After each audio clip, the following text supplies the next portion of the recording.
I have to say this. People outside of the United States do not understand what's going on in this election. They really don't. Because they know Hillary, they've seen her work. She's worked closely with our intelligence teams, our diplomats, our military. She has the judgment and the experience and the temperament to meet the threat from terrorism. It's not new to her. Our troops have pounded ISIL without mercy, taking out their leaders, taking back territory. And I know Hillary won't relent until ISIL is destroyed. She will finish the job. And she will do it without resorting to torture or banning entire religions from entering our country.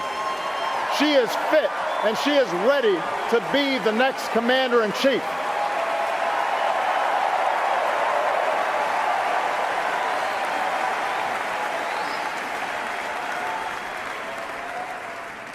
Meanwhile, Donald Trump calls our military a disaster. Apparently, he doesn't know the men and women who make up the strongest fighting force the world has ever known.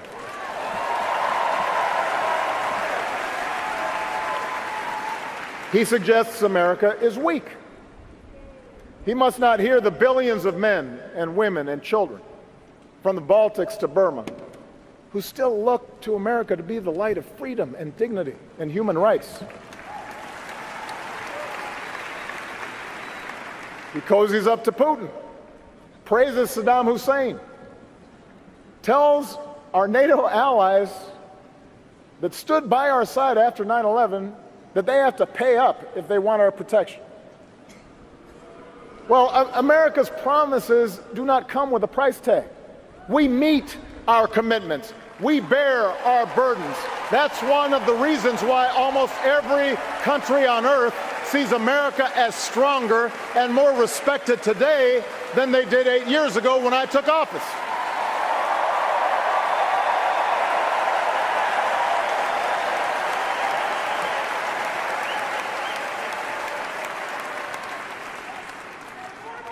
America is already great. America is already strong. And I promise you, our strength, our greatness, does not depend on Donald Trump. In fact, it doesn't depend on any one person. And that, in the end, may be the biggest difference in this election. The meaning of our democracy. Ronald Reagan called America a shining city on a hill. Donald Trump calls it a divided crime scene that only he can fix. It doesn't matter to him that illegal immigration and the crime rate are as low as they've been in decades, because he's not actually offering any real solutions to those issues. He's just offering slogans, and he's offering fear. He's betting that if he scares enough people, he might score just enough votes to win this election. And that's another bet that Donald Trump will lose. And the reason he'll lose it is because he's selling the American people short. We're not a fragile people. We're not a frightful people. Our power doesn't come from some self-declared savior promising that he alone can restore order as long as we do things his way. We don't look to be ruled. Our power comes from those immortal declarations first put to paper right here in Philadelphia all those years ago. We hold these truths to be self-evident, that all men are created equal, that we, the people, can form a more perfect union. That's who we are. That's our birthright, the capacity to shape our own destiny.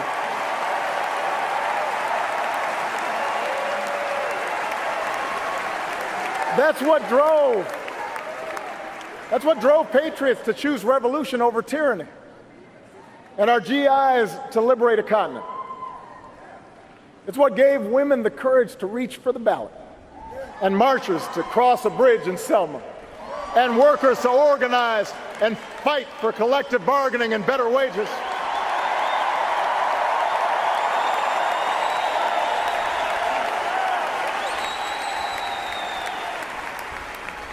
America's never been about what one person says he'll do for us. It's about what can be achieved by us together through the hard and slow and sometimes frustrating, but ultimately enduring work of self-government. And that's what Hillary Clinton understands. She knows that this is a big, diverse country. She has seen it. She's traveled. She's talked to folks. And she understands that most issues are rarely black and white. She understands that even when you're 100% right, getting things done requires compromise. That democracy doesn't work if we constantly demonize each other.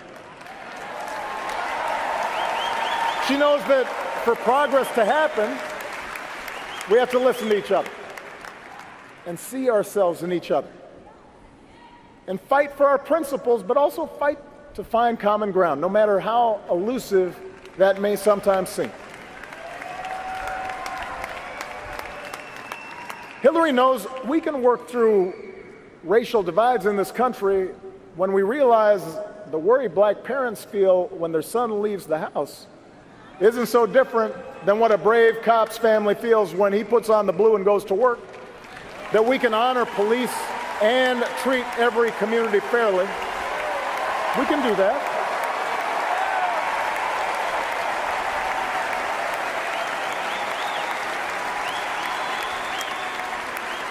And she knows that acknowledging problems that have festered for decades isn't making race relations worse. It's creating the possibility for people of goodwill to join and make things better.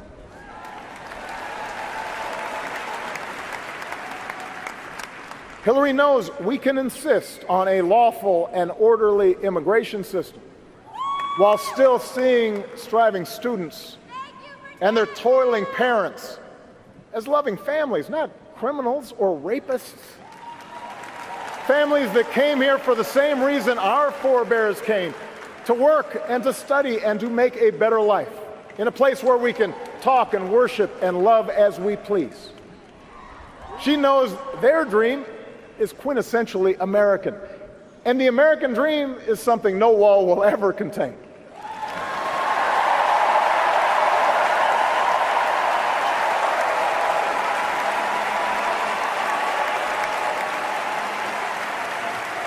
These are the things that Hillary knows. It can be frustrating, this business of democracy.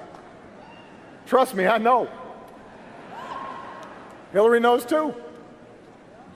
When the other side refuses to compromise, progress can stall. People are hurt by the inaction. Supporters can grow impatient and worry that you're not trying hard enough, that you've maybe sold out. But I promise you, when we keep at it, when we change enough minds, when we deliver enough votes, then progress does happen. And if you doubt that, just ask the 20 million more people who have health care today. Just ask the Marine who proudly serves his country without hiding the husband that he loves.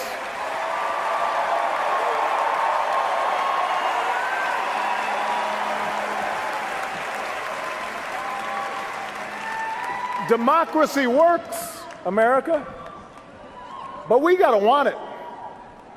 Not just during an election year, but all the days in between.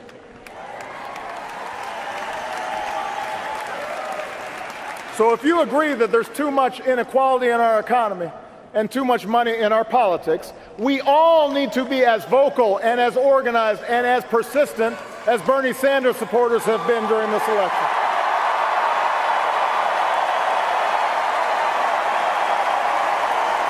We all need to get out and vote for Democrats up and down the ticket, and then hold them accountable until they get the job done.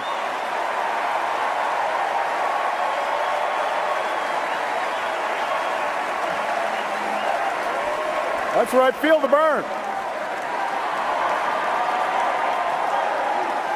If you want more justice in the justice system, then we've all got to vote not just for a president, but for mayors and sheriffs and state's attorneys and state legislatures. That's where the criminal law is made. And we've got to work with police and protesters until laws and practices are changed. That's how democracy works. If you want to fight climate change, we've got to engage not only young people on college campuses, we've got to reach out to the coal miner who's worried about taking care of his family, the single mom worried about gas prices. If you want to protect our kids and our cops from gun violence, we've got to get the vast majority of Americans, including gun owners who agree on things like background checks, to be just as vocal and just as determined as the gun lobby that blocks change through every funeral that we hold. That is how change happens.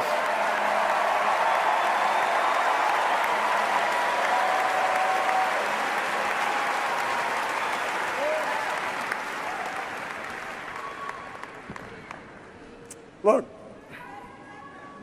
Hillary's got her share of critics. She has been caricatured by the right and by some on the left. She has been accused of everything you can imagine and some things that you cannot. But she knows that's what happens when you're under a microscope for 40 years.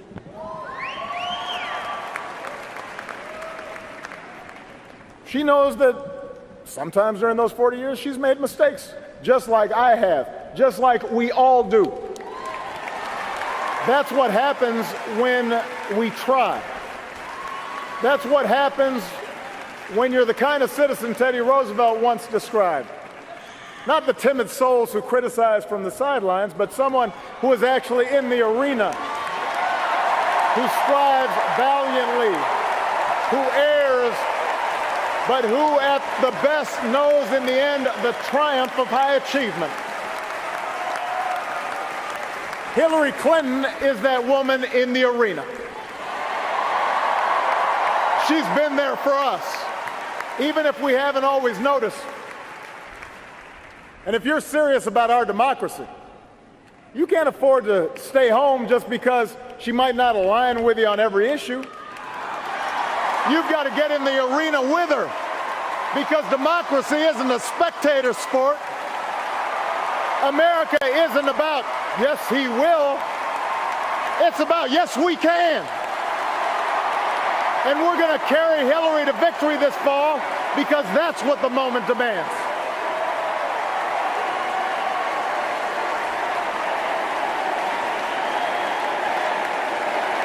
Yes, we can. Not yes, she can, not yes, I can. Yes, we can.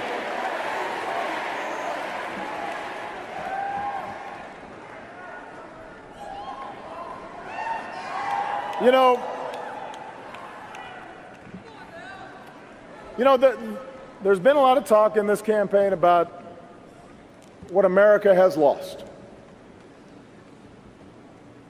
People who tell us that our way of life is being undermined by pernicious changes and dark forces beyond our control. They tell voters there's a real America out there that must be restored. This isn't an idea, by the way, that started with Donald Trump. It's been peddled by politicians for a long time, probably from the start of our republic.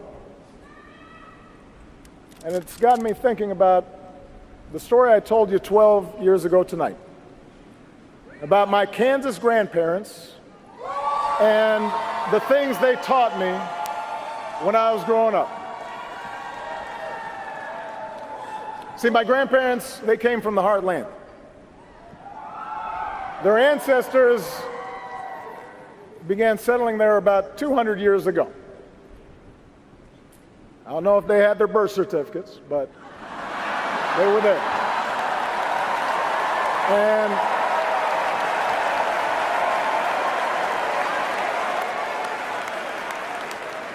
they were Scotch-Irish mostly. Farmers, teachers, ranch hands, pharmacists, oil rig workers. Hardy, small-town folk. Some were Democrats, but a lot of them, maybe even most of them, were Republicans. Party of Lincoln. And my grandparents explained that folks in these parts, they didn't like show-offs. They didn't admire braggarts or bullies. They didn't respect mean-spiritedness or folks who were always looking for shortcuts in life. Instead, what they valued were traits like honesty and hard work, kindness, courtesy, humility, responsibility, helping each other out. That's what they believed in. True things, things that last, the things we try to teach our kids. And what my grandparents understood was that these values weren't limited to Kansas. They weren't limited to small towns. These values could travel to Hawaii. They could travel even to the other side of the world, where my mother would end up working to help poor women get a better life, trying to apply those values. My grandparents knew these values weren't reserved for one race. They could be passed down to a half Kenyan grandson or a half Asian granddaughter. In fact, they were the same values Michelle's parents, the descendants of slaves, taught their own kids living in a bungalow on the south side of Chicago. They knew these values were exactly what drew immigrants here. And they believed that the children of those immigrants were just as American as their own. Whether they wore a cowboy hat or a yarmulke, a baseball cap or a hijab.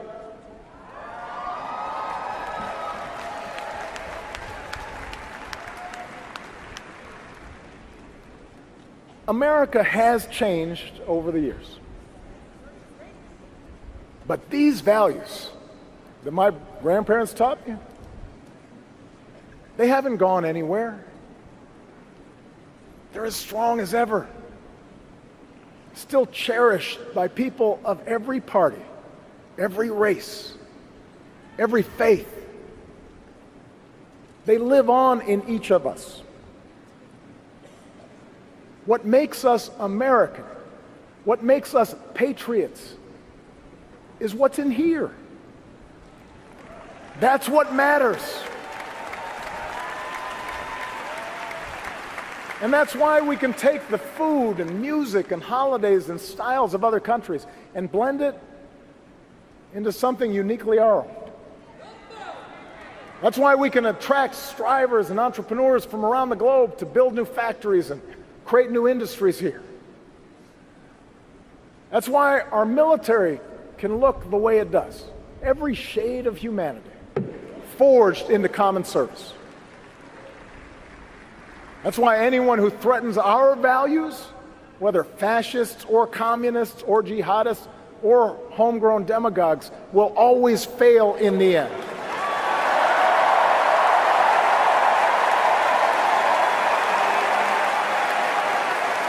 That is America. That is America. Those bonds of affection, that common creed. We don't fear the future, we shape it. We embrace it as one people. stronger together than we are on our own. That's what Hillary Clinton understands. This fighter, this stateswoman, this mother and grandmother, this public servant, this patriot, that's the America she's fighting for.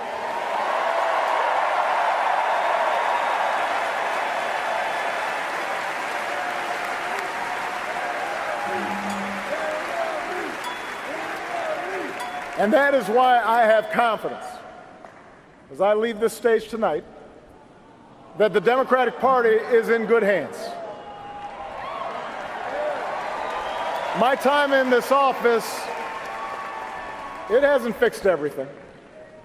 As much as we've done, there's still so much I want to do. But for all the tough lessons I've had to learn, for all the places where I've fallen short, I've told Hillary, and I'll tell you what's picked me back up every single time. It's been you, the American people.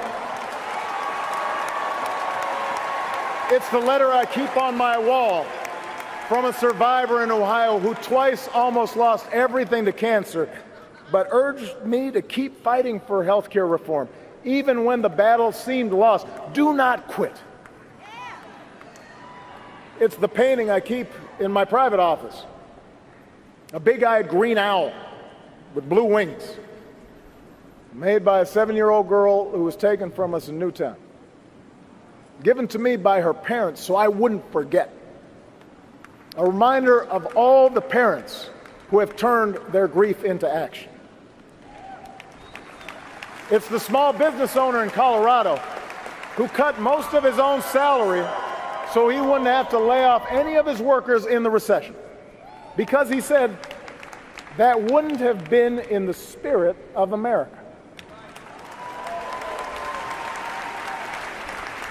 It's the conservative in Texas who said he disagreed with me on everything, but he appreciated that, like him, I try to be a good dad. It's the courage of the young soldier from Arizona who nearly died on the battlefield in Afghanistan, but who has learned to speak again and walk again. And earlier this year stepped through the door of the Oval Office on his own power to salute and shake my hand. It is every American who believed we could change this country for the better. So many of you who'd never been involved in politics, who picked up phones and hit the streets and used the internet in amazing new ways that I didn't really understand but made change happen. You are the best organizers on the planet, and I am so proud of all the change that you made possible.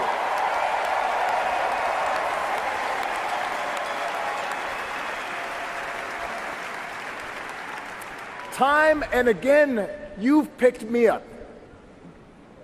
And I hope sometimes I picked you up too. And tonight, I ask you to do for Hillary Clinton what you did for me. I ask you to carry her the same way you carried me, because you're who I was talking about 12 years ago when I talked about hope. It's been you who fueled my dogged faith in our future, even when the odds were great, even when the road is long. Hope in the face of difficulty, hope in the face of uncertainty, the audacity of hope.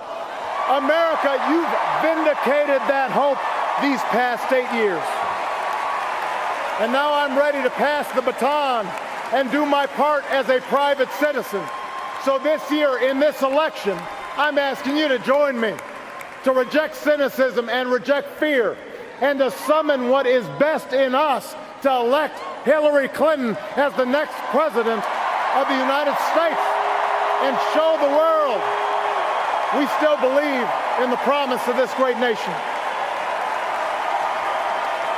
Thank you for this incredible journey. Let's keep it going. God bless you. God bless the United States of America.